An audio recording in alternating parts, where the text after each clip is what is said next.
নমস্কার, খবর পড়ছি Kolkata news TV YouTube channel থেকে। প্রথমেই হেডলাইন্স। এবার টেটের ৩,৯২৯ শূন্য পদে বড় রায় সুপ্রিম কোর্টের। বড়সড় উদ্যোগ রেলের, চালু হচ্ছে হাওড়া থেকে এই জনপ্রিয় রুটে বন্দে ভারত। লকেটকে দিলেন খোঁচা, কেন হুগলিতে প্রার্থী হলেন রচনা? বলাগড়ের একটি মঞ্চে ৩ মুঠ। এবারে আসছি বিস্তারিত খবরে।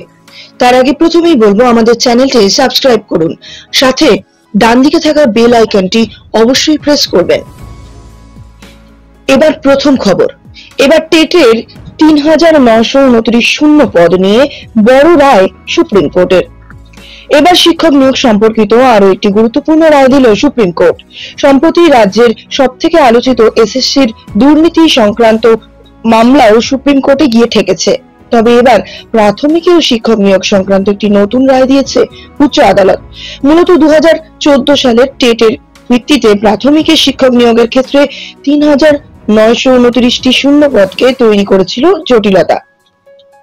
এবার এই প্রসঙ্গেই নতুন রায় দিল সুপ্রিম কোর্ট, যেখানে জানানো হয়েছে যে ওই শূন্য পদগুলিতে ভবিষ্যতে শূন্য পদ থেকে নিয়োগ করা হবে। এই মতাবস্থায় 2022 সালের নিয়োগ প্রক্রিয়ার সঙ্গে ওই ৩,৯২৯টি শূন্য পদ যোগ করে দেওয়া হয়েছে বলে জানা গিয়েছে।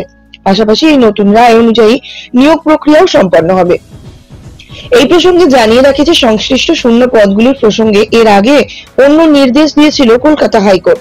সেক্ষেত্রে তৎকালীন বিচারপতি অভিজিৎ গঙ্গোপাধ্যায় ওই পদগুলিতে মামলাকারীদের মেধার ভিত্তিতে নিয়োগের নির্দেশ দিলেও হাইকোর্টের ওই নির্দেশকে মান্যতা দিল না উচ্চ আদালত। প্রসঙ্গত উল্লেখ যে 2014 সালে সম্পন্ন হওয়া টেটের ভিত্তিতে 2016 এবং 20 সালে দুটি নিয়োগ প্রক্রিয়া সম্পন্ন হয়েছিল। সেখানে 2020 সালের নিয়োগ প্রক্রিয়ায় প্রাথমিক শিক্ষা পর্ষদের তরফে মোট 16,500 শূন্য পদ নিয়োগের ভিত্তিতে সামনে আনা হয়। যদিও অভিযোগ করা হয়েছিল যে ওই শূন্য পদের পুরোটা পূরণ করা হয়নি, সেক্ষেত্রে খালি রয়েছে ৩,৯২৯টি পদ।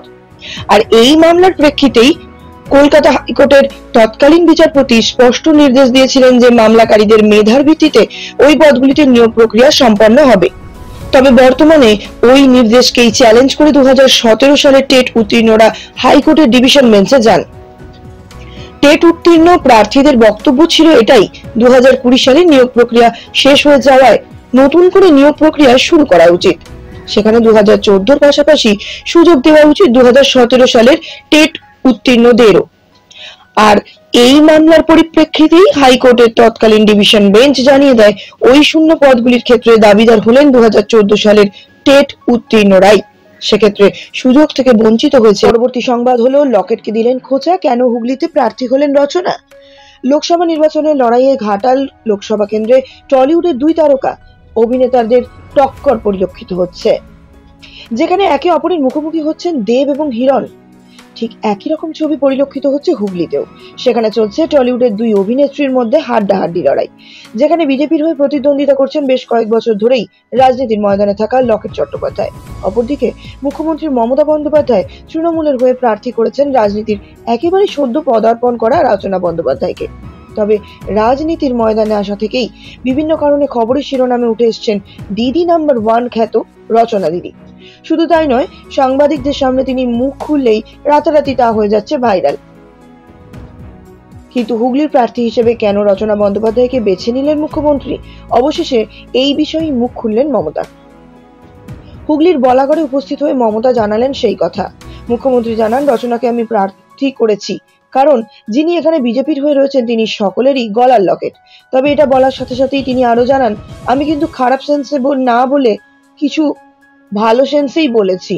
আর আমি এটাই বলবো, অন্ধকারের উৎস হতে উৎসাহিত হলো, তাই আমি রচনাকে প্রার্থী করেছি। এই মত অবস্থায় মুখ্যমন্ত্রী সকলেরই গলার লকেট বলার মাধ্যমে কি বোঝাতে চেয়েছেন সেটা কিছু স্পষ্ট হয়নি। লকেটকে অভিনয়ের দুনিয়ায় বর্তমানে দেখা না গেলেও রচনা কিন্তু এখনো যথেষ্টভাবে যুক্ত রয়েছেন কাজের সাথে। বিভিন্ন শোতে তাকে দেখা যায়, সেক্ষেত্রে দেখতে গেলে তিনি সকলের মনে রয়েছেন। এদিকে লকেট 2019 সালের হুগলির সাংসদ নির্বাচিত হয়েছিলেন। এবারেরও টিকিট পেয়ে তিনি করছেন প্রতিদ্বন্দ্বিতা। তবে ভোট প্রচারের ক্ষেত্রে বেশ হালকা মেজাজেই দেখা যাচ্ছে রচনাকে। মনে হচ্ছে যেন তিনি ব্যাপারটিকে উপভোগ করছেন। স্থানীয় বাসিন্দারাও তার সাথে ঘুলে মিলে গেছে। কখনো এই তারকা প্রার্থীকে মাছ কিংবা সবজি কিনতে দেখা যাচ্ছে, কখনো বা উনি মজার মজার কথা বলে সকলকে লাইম রাইটে রাখছেন। আর এভাবেই কমেডির আড়ালে রচনা থাকছেন খবরের শিরোনামে। তবে লকেট বেশ সিরিয়াস ভাবেই চালিয়ে যাচ্ছেন তার প্রচার।